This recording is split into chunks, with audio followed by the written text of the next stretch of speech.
મારું નામ હનીફભાઈ પટેલ છે. હું લાલભાઈ સ્ટેડિયમનો સેક્રેટરી છું અને ગુજરાત ક્રિકેટ એસોસિએશનનો એક્ઝિક્યુટિવ છું. જે સુરતમાં જે કઈ જગ્યા ઉપર ક્રિકેટ લીગ રમાઈ રહી છે? આ રાંદેર ઇસ્લામ જીમખાના ઐતિહાસિક ગ્રાઉન્ડ છે, ઐતિહાસિક પેવેલિયન છે, એના ઉપર આ મેચ રમાઈ રહી છે. જી આજે જે ફાઇનલ મેચ છે તો ક્રિકેટ ના ચાહકોને જે શું કહેશો? તમે ક્રિકેટ સાથે સંકળાયેલા છો વર્ષોથી. ક્રિકેટના ચાહકો કે સુરતની સારામાં સારી ટીમો રમે છે અને આ બધા ઇન્ડિવિડ્યુઅલ અલગ અલગ ટીમના ખેલાડીઓ લઈને બનાવેલી ટીમ છે, એટલે એમને જોવાનો આનંદ જ એક અલગ હોય, કારણ કે દરેક જ સારા હોય. કોણ કોનાથી ચડિયાતું ક્યારે સાબિત થાય તે ખબર નથી. मेरा नाम अरुण चक्रवर्ती है. मारो नाम अरुण चक्रवर्ती है.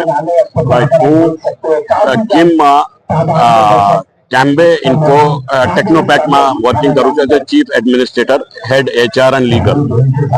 રાઈટ. આજે આ સુરતમાં ક્યાં આવેલા છો અને ક્રિકેટ લીગમાં કેવી રીતે આજે હું આજે ઓરાવાલા મેમોરિયલ 5th जो एसएमपीएल क्रिकेट टूर्नामेंट फाइनल मैच है એના માટે હું यहाँ આવેલો છું.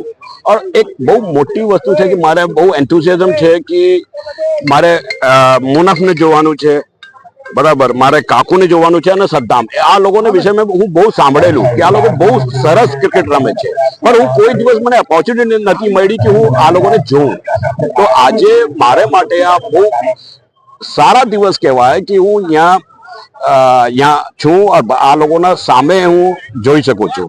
और મારે માટે એક આ વસ્તુ છે કે જેમ હું કમ્પેર કરી શકું આઈપીએલ જેવા મેચ છે, એટલે સરસ ઇન્ફ્રાસ્ટ્રક્ચર, એટલી સારી રીતે આ લોકો ઓર્ગેનાઇઝ કરેલા છે. એન્ડ પ્લેયર્સ જો હું જોઉં છું બહુ એન્થુસિયાસ્ટિક છે, બહુ સરસ રીતે. આજે જે પ્લેયર્સ છે ભાગ લઈ રહ્યા છે એમને શું કહેશો? હું તો એક કહું છું, આ સ્પોર્ટ્સમેન સ્પિરિટ રાખવાનું. और हार અને जीत આ તો લાગ્યા જ કરે, બરાબર, એક जीत से एक हार, पर स्पोर्ट्समैन स्पिरिट हमेशा कायम રાખવાનું. જી, મારું નામ હંસ મોહમ્મદ ઝકરિયા છે ને હું રાંદેર ઇસ્લામ જીમખાનામાં છેલ્લા લગભગ 3 વર્ષથી એઝ અ સેક્રેટરી કામ કરું છું, સેવા આપી રહ્યો છું. જી, આજે કઈ મેચ ફાઇનલમાં કઈ ટીમ આજે ફાઇનલમાં? આજે અમારે ત્યાં આજે મેચ રમાઈ રહી છે, ટુર્નામેન્ટ એસએમપીએલ, એની 5મી સિઝન છે. એનો ઓર્ગેનાઇઝર રફીકભાઈ ને એની આજે ફાઇનલ મેચ છે, જેની અંદર મારા હિસાબે જે ટીમ રમી રહી છે, એક તો સમીરભાઈ કાકોની ટીમ છે, સમતભાઈની ટીમ રમી રહી છે, ને આ એક ઓક્શન ટુર્નામેન્ટ હોય છે. એની અંદર સુરતના ડિસ્ટ્રિક્ટના ને સ્ટેટ લેવલના બેસ્ટ પ્લેયર્સને ચૂઝ કરીને એક ટીમ બનાવવામાં આવે છે ને એ લોકો પોતાનું પરફોર્મન્સ આ ગ્રાઉન્ડ પર આપશે. એટલે આ જે ફાઇનલ મેચ છે, એટલે આમ સમજીને ચાલો કે ગુજરાતના 11 થી 22 પ્લેયર પોતાનું બેસ્ટ પરફોર્મન્સ અહીંયા આપવા માટે ભેગા થયા છે. એટલે આ જે ટુર્નામેન્ટ રમાય છે એ ટુર્નામેન્ટની ફાઇનલ મેચ, એટલે મારે ત્યાં આ રાંદેર ઇસ્લામ જીમખાનામાં ઘણી બધી ટુર્નામેન્ટ રમાય છે, પણ આ જે નાઇટમાં રમાય છે એમાં એક એસએમપીએલ છે, આરસીપીએલ છે, જેની ફાઇનલ મેચ કે એની દરેક મેચનો એક ચામ હોય છે. અહીંયા ફૂલ ક્રાઉડ, તમે અડધો કલાકની અંદર જોશો લાઈવ સ્ટેડિયમની અંદર તમને ઉભા રહેવાની જગ્યા નહીં મળશે. જી, આમાં કોણ કોણ એઝ અ ચીફ ગેસ્ટ હાજર? આજે મારી સાથે મારી બાજુમાં ઉભા છે મારા આમ તો મારા બોસ, એક્સ બોસ છે, મિસ્ટર અરુણભાઈ ચક્રવર્તી છે, હનીફભાઈ પટેલ સાહેબ આવેલા છે, જુનેદભાઈ ઓઢાવાલા છે, ને આજે હું તો અહીંયા રેગ્યુલર હાજર રહું છું. આજે સેક્રેટરી મને રફીકભાઈ બી ઇન્વાઇટ કર્યું છે બધા આ ટુર્નામેન્ટના ગેસ્ટ તરીકે. ને ખરેખર આજે હવે મેચ જે શરૂ થઈ ગઈ છે એને જોવાનો એક લાવો બી આપણે ચૂકી રહ્યા છીએ. હમણાં આપણી સાથે ઇન્ટરવ્યુ કરતા બી બેસ્ટ એન્વાયરમેન્ટ સાથે આ ટુર્નામેન્ટને વેલ ઓર્ગેનાઇઝ બાય રફીકભાઈ પીડીએ બહુ ફાઇન રીતના એમને ટીમે સાથે મળીને આ ટુર્નામેન્ટને સક્સેસ કરી છે. આપણે ઉમ્મીદ રાખીએ છીએ કે આ ફાઇનલ બી એટલી સક્સેસ થાય.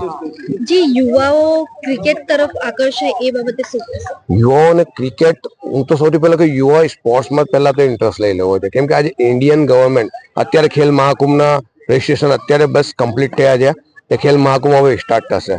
ગવર્મેન્ટ ઘણી બધી ઓપોર્ચ્યુનિટી મૂકી રહી છે સ્પોર્ટ્સની અંદર. સ્પોર્ટ્સ યંગસ્ટરથી યુથથી લઈને ટીનેજર્સથી લઈને કે વેટરન્સ સુધી દરેક લોકોના માટે ગવર્મેન્ટ સ્પોર્ટ્સ માટે કામ કરી રહી છે. આજે પેલા સ્પોર્ટ્સની અંદર આજથી 20 વર્ષ પહેલા જઈએ તો સ્પોર્ટ્સની અંદર કોઈ કેરિયર ઓપોર્ચ્યુનિટી નહીં હતી, પણ આજે કેરિયર ઓપોર્ચ્યુનિટી લઈને સ્ટારડમથી લઈને આજે બોલિવૂડના હીરોને જેટલી પબ્લિસિટી મળે છે એટલે અહીંયાના આપણા ઇન્ડિયાની અંદર સ્પોર્ટ્સના દરેક પ્લેયરને મળતી હોય છે. તમે ક્રિકેટમાં જાણતા હશો ભાઈ, નામ સૌથી પહેલા આંખ બંધ કરે એટલે વિરાટ કોહલી, રોહિત શર્મા, ઇરફાન પઠાણ જે પ્રીવિયસ છે. આજે ઇરફાન પઠાણ લોકો વેટરન્સમાં રમે છે. ફૂટબોલમાં ભાઈબેન ભુટિયા, આવા ઘણા બધા પ્લેયર્સ છે. બેડમિન્ટન, ટેબલ ટેનિસની અંદર આજે લોકો ઇન્ડિયાના પબ્લિકને સ્પોર્ટ્સમાં જે ઇન્ટરેસ્ટ ઉભો થયો છે એની પાછળ ગવર્મેન્ટની પોલિસી ને ગવર્મેન્ટ જે કામ કરી રહી છે ને અમારે ત્યાં આ રાંદેર ઇસ્લામ જીમખાનામાં ઇન્ડોર આઉટડોર લગભગ ઓલમોસ્ટ બધી જ એક્ટિવિટી સ્પોર્ટ્સની થતી હોય છે. ફૂટબોલ 365 ડેઝ ફૂટબોલ, ક્રિકેટ અમારે ત્યાં રમાય છે, બેડમિન્ટન, ટેબલ ટેનિસ. અમારે ત્યાં ઘણા બધા પ્લેયર છે, NIS પ્લેયર છે, અમારે ત્યાં NIS કોચ છે અમારી પાસે. આ જીમખાનામાંથી એક હિસ્ટ્રી તમને અપાઈ દઉં કે ઘણા બધા ઇન્ટરનેશનલ પ્લેયર બી ગયા છે અહીંયાથી.